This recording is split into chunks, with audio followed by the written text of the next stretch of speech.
Praise the lord. ఈరోజు దేవుని యొక్క వాగ్దానం, నీవు చేయు పనులన్నిటిలోనూ దేవుడు నీకు తోడై ఉన్నాడు. ఆదికాండము 21వ అధ్యాయం 22వ వచనం. ప్రియులారా, మనము సేవిస్తున్న పరిశుద్ధుడైనటువంటి దేవుడు మనము చేయు పనులన్నిటిలో కూడా మనకి తోడై ఉండి మనకు సహాయము చేసే దేవుడై ఉన్నాడు.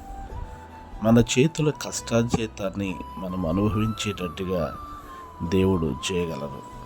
మనము చేస్తున్న ప్రతి పరిపాటుల్లో, ప్రయాణాల్లో, మన చేతి పనులన్నిటిలో దేవుడు మనకు తోడుగా ఉండి మనల్ని భద్రపరచు దేవుడై ఉన్నారు. కనుక ధైర్యము తెచ్చుకుని పని జరిగించడి, నేను మీకు తోడై ఉన్నానని ప్రభువు తెలియపరుస్తున్నారు. కనుక మనము చేస్తున్న పనిపాటుల్లో దేవుడు మాత్రమే తోడుగా ఉండగలుగుతారు. మీకు ప్రార్థించే దైవజనులు దేవుడి దగ్గర మినిస్టర్స్.